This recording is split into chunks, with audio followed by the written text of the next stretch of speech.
I mean, after that performance, I have a little bit more confidence that that could be an all right start. The Green Bay Packers, and yeah, it was a weather-filled win. It was a kind of messy win, but I think pretty kind of predictable. Devontae Adams did his thing as expected, for sure. One of the best plays on the slate and came through with 2 touchdowns. Timeshare between Aaron Jones and Jamal Williams was as expected. I've seen some chatter in waiver wire situations on Allen Lazard. He continues to play ahead of MVS. What do you think about Lazard as an ad and anything on the Packers? Yeah, I mean, Lazard has made some plays this year. He had gone under 50 yards in 5 straight games before Sunday's game. And, he only saw 3 targets. He ran fewer routes than Adams and Geronimo Allison. I think that Aaron Rodgers has shown some affinity for throwing the ball to Allen Lazard, but he's really like the third receiver in Green Bay, and he's been wildly inconsistent. He does face the Redskins this week, so it's a good matchup. But I think he's pretty unreliable. We'll have to see where he comes in terms of salary and DFS. The Los Angeles Rams, and playing the Cardinals is kind of like playing the Dolphins, right? Like everybody gets their chicken noodle soup, everybody gets healthy. Jared Goff, Tyler Higbee, Robert Woods, even Todd Gurley, they all looked ridiculous playing against the Cardinals. I'm hesitant to say that the Rams offense is back now just because they absolutely torched the Cardinals. Their next game is against the Seahawks. That'll be another national TV island game for the Seahawks Sunday Night Football. Do you think this Rams offensive resurgence is sustainable, or was it all matchup based? Well, we talked a lot on Friday's show about, trying to hit the Rams hard in that spot. The Cardinals have given up the most touchdown passes in the NFL. We really like Goff. We really like Kupp. We really liked Higbee, and all those guys hit, and liked Woods.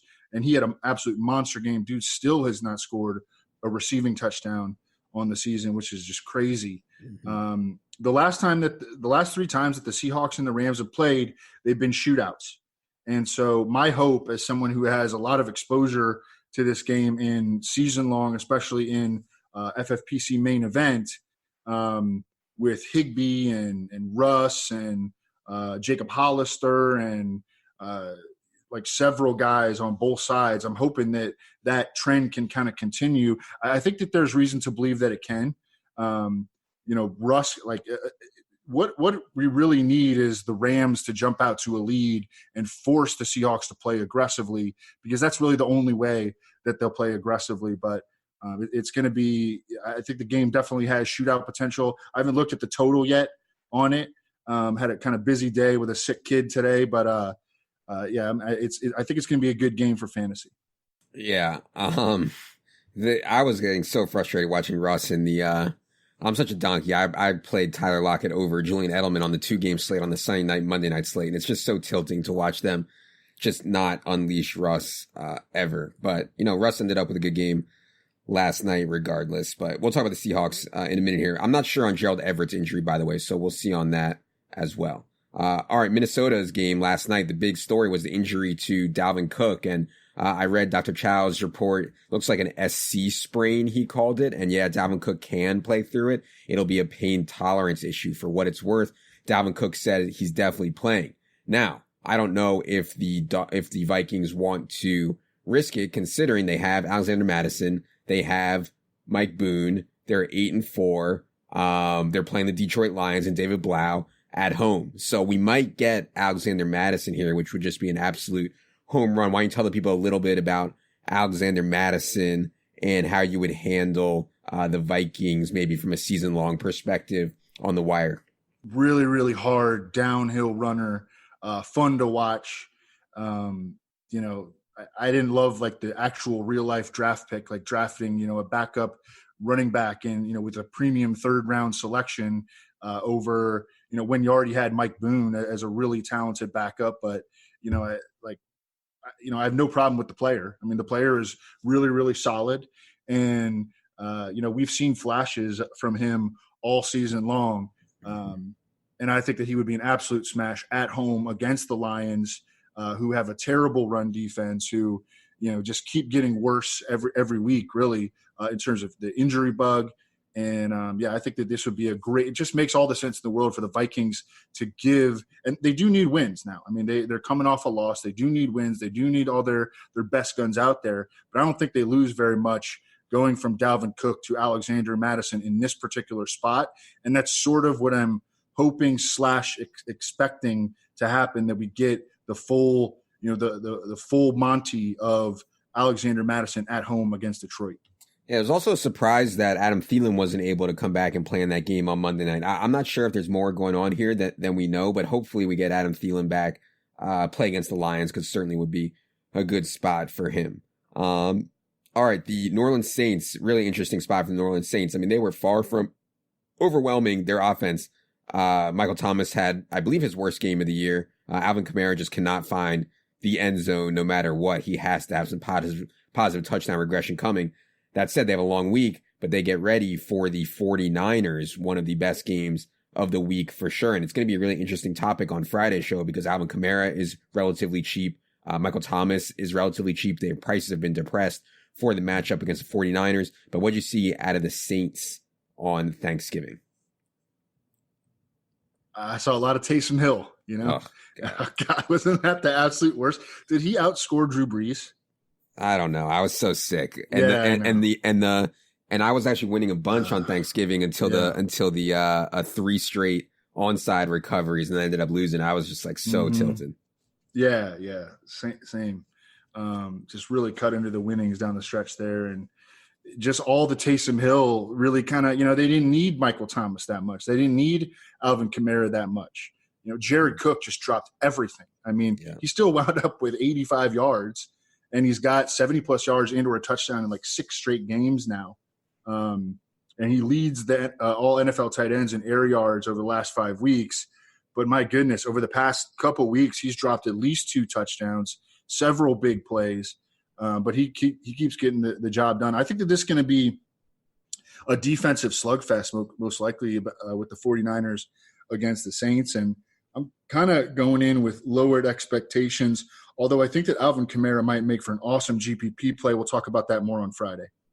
The New York Giants, and kind of predictable. I mean, Daniel Jones had said he never played in snow before. He's already been a turnover machine. So I think somewhat predictable that Daniel Jones in the snow had a rough go of it. I was disappointed that Sterling Shepard dudded and was lucky to get a touchdown out of him. But we'll see what the injuries are, because there's still some plays here. And this is the Monday night game. They play the Eagles, but we'll see on Rhett Ellison and Evan Ingram. We'll see on Golden Tate. And guys like that, because I do think Sterling Shepard plays better out of the slot. I do think Darius Slayton is a baller. And Caden Smith is filling this, some version of the Evan Ingram role somewhat realistically. So I think it's a tough call between guys like Ian Thomas and Caden Smith, especially because we don't know the status of Rhett Ellison and Evan Ingram. But what do you think about what's going on with the Giants right now? Saquon Barkley had a kind of decent game, went over 100 total yards, saw 7 targets. But still kind of winding down a pretty disappointing season for him in his second year. Darius Slayton will be popping in the air yards model this week. Sterling Shepard, I thought he was going to have a monster game. He gets that early touchdown and then doesn't do a whole lot the rest of the way. The Giants have really just become a defense that you want to attack with, or an offense that you want to attack with opposing defenses, because of how often Daniel Jones is giving the ball to the other team via interceptions and via fumbles. And I mean, he's got to get his ball security in order entering his second season. But I mean, they're going to keep trotting him out there, and we'll see on Golden Tate. I mean, he came out with a concussion, or he was out with a concussion, and Evan Ingram. I mean, it feels like he hasn't played in forever. Mm-hmm. I was happy to see Carson Wentz finally play well. And they lost the game to the Dolphins. It's embarrassing. It wasn't the offense's fault. I mean, they played really well. Lane Johnson was back, and Carson Wentz's splits with and without Lane Johnson are just absurd. We talked about that. Alshon Jeffrey was back. Nelson Aguilar was back. It was good weather. They were facing Miami's defense. Obviously in hindsight, it was just an absolute home run spot for Carson Wentz. And I also say, to all the people that said, Doug Peterson only runs committees, it's only RBBC. I mean, last 3 weeks, Miles Sanders, 86% of the snaps, every single one of the running back targets, every single one of the running back touches inside the 10. Like Jay Ajayi only played 8 snaps. So as Evan said, there's a reason Jay Ajayi was on the street for the first 11 weeks of the season. And Jordan Howard, I don't know what's up with him, man, but like they keep calling him questionable. They keep listing him questionable. He just still hasn't been cleared for contact. So it could be the Miles Sanders show the rest of the way. But yeah, I think, maybe we were too harsh to judge Wentz against the Patriots and the Seahawks when he didn't have Lane or any wide receivers. Yeah, not a ton to add. Arcega-Whiteside, there were early week reports that they were going to try to feature him. He did score a touchdown in the game, but wound up as the Eagles' like number 4 receiver. Goddard finally had a pretty productive game against Miami. Zach Ertz came in with that hamstring injury, and he was a big dud. Now they face another team that doesn't really rush the passer in the Giants in Week 14. And I think that they should be able to stand up and play pretty well offensively, especially with, as you mentioned, Lane Johnson back, just such a difference maker over the years. San Francisco 49ers, God, shout out to team preseason. Raheem Mostert played, got Tevin Coleman benched, way ahead of Tevin Coleman. He outsnapped him 40-15 or something crazy like that. However, Matt Breida is expected back this week. So just a ton of question marks here as San Francisco takes on New Orleans with the backfield. I kind of think that they'll still start Tevin and play Breida, and Mostert will go back to strict special teams. But Mostert looked great, man. And I've seen people wanting to add him in season long. It just scares me a little bit. I'd for sure rather add Madison, and I'm not sure what the other running back options are, but Mostert is someone who, if Breida is back, I feel like he's going to go back to the third stringer, but maybe I'm wrong. What do you think, Evan? It's just going to be a really difficult situation to parse. I think it was clear that, or at least based on Kyle Shanahan's post-game comments, that he was going to give, a couple of guys opportunities early in the game. He was going to kind of go with his gut and decide, who had the hot hand, and Raheem Mostert had the hot hand. Raheem Mostert has had the hot hand for 5 weeks in a row. For 7 years. For 7 years, right. And Tevin Coleman has stunk. Tevin Coleman averaging 2.48 yards per carry over the past 5 weeks.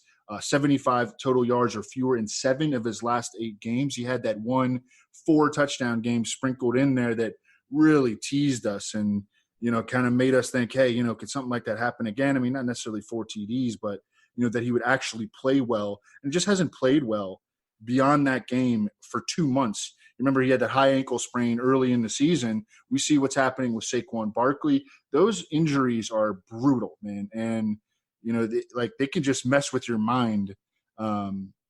Even as a fantasy player, you think, oh, is he back now? Is he back now? And he's just never back. And it just ruins his entire season. I've seen this happen every year to a select number of players.